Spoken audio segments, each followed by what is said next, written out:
Okay, now also, quite a bit of y'all is asking, where's the school that Dr. Umar was supposed to build? Okay, nah, he said that y'all the reason the school ain't been built. Y'all missed that? Y'all missed when he had said the black community is the reason why his school ain't up and running? Now, first of all, before I get into all the receipts, let me start here, okay? So, this is from blackmindsmatter.net, okay? This is a website that gives you all of the black owned educational institutions. They may be missing some because they may not have been reported on here yet, okay? But this gives you information for charter schools, micro schools, um, homeschool coalitions, all of that. And quite a bit of them were established since 2014. And 2014 was the time when Dr. Umar was trying to get money to buy, to start a school. Okay.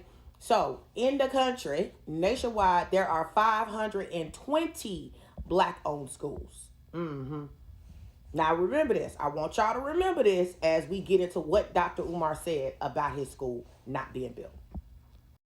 So, Dr. Umar Johnson blames regular black folk for his inability to start black school.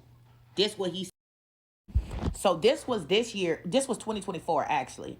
After the Pure Life Fest, Johnson exclusively gave rolling out an updated timetable on the progress of the school. The update with the school is the same. We're near the finish. We're just taking care of the last little things. Every time you think you're done, something else comes up. So I'm done putting dates on it because every date I put on, it never comes to fruition. Okay? We're just near the finish line. That's all we could say, and hopefully we cross it soon. This is the article if you want to read that full article, okay? So this is what he had to say about the delays for the school. In 2021, during an interview on the Breakfast Club, right? He said, okay, um, the school could be up and running soon if he received the necessary help in the areas of HVAC, plumbing, and electric work. At the time, Johnson said FDMG can be ready in 3 weeks if he got the work needed on a pro bono, read, free basis. So he wanted black men to build the school for free, okay, after he had already raised $1 million for the school, okay? Johnson suggested that black people needed to step up and help FDMG. I haven't come across black folks who are willing to donate their time. So we have to raise enough money to pay market rate for those repairs, he said. Johnson estimated he needed to raise about $300,000 in additional funding for work. He said, if we had some black folks who were willing to donate their time, the school could be up and running in 3 weeks, repeated Johnson, who said this type of issue is unique to black people and chalked it up to being one of the psychological residuals of slavery. If I were Mexican, that's him triangulating the black community with Mexicans, which is a manipulation tactic, okay? He tried to do some low-key shame there, as if as if our race is not good enough in comparison to other races. If I were Mexican, the school would be done. It's only because it's us, Johnson added, referring collectively to black people, that we don't take something like this as serious. Now, recall, I showed y'all that there are how many? 520 black-owned schools. He said, it's not that black people don't support other black people. We are not used to being responsible for building our own institutions. Johnson reasoned before offering an example. If I was opening up a nightclub basketball league, I would have the support. So he went on to say, right, he cited slavery as the primary factor that he said stripped black people of a natural desire to want to control your environment and your destiny.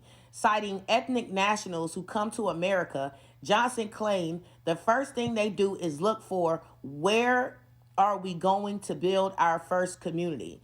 Black folks, on the other hand, don't do that, he continued. That's him again, triangulating us with other communities. Our whole orientation towards life is different from other groups as a result of slavery, Johnson said. Mind you, our community is dealing with systemic oppression and economic alienation with somebody who claims themselves as a person who cares about the black American community, pan-African, all of that, and psychologists. Like, how you don't know that, right? Black people built how many schools, how many towns, how many cities, how many banks, how many businesses, and had them burned down or tore down? Come on now. Come on, somebody with the history lessons. Then he went into pocket watching, y'all. He went into pocket watching. Johnson also specifically called out black consumers when asked about his school. During an Instagram live session in 2020, claiming black people spend 19 million annually specifically on Quaker Oats grits. Johnson asked his followers, "Can I have your grit money for 1 year? Give me your grit money for 1 year and I will build 10 schools across this country." He continued, "I don't want your Louis Vuitton bag money. I don't want your Mercedes Benz money. I don't want your weave perm haircut Air Jordan Timberland money. Give me your grits." Johnson then got to the heart of his point. "We spent 19 million on grits and don't have enough money to renovate the Garvey building." Now, in 2014, it was reported it is when he launched the initiative to fund the all black boys school. At the time, Johnson said he was gaming to raise 5 million to buy St. Paul's College. Now, mind you, didn't we see what's that dude's name? Isaac Hayes the third. We seen him raise 5 million. Did we not? Like last year sometime? Uh-huh. St. Paul's College and HBCU in Lawrenceville, Virginia is the building he had wanted to buy initially, and then he found a building in Delaware. For those y'all who wanted to know what the hell going on with the school, that's what's going on with the school. Y'all the problem. Y'all the reason why the school ain't been open. Uh-huh. Even though we done had a whole bunch of schools open, we done had a whole bunch of buildings open, we done had a whole bunch of stuff open. Okay. Um, but y'all the reason. Y'all the reason. Y'all keep donating and giving him money though. But because black men won't donate their time and build the school for free, that's why he ain't start that school yet. Okay? He needs y'all to give him the money so he can go pay black men, okay, to build a school. Okay? He can contract them. Even though we probably know he gonna outsource it to Mexicans since he like Mexicans more than black people. There you have it.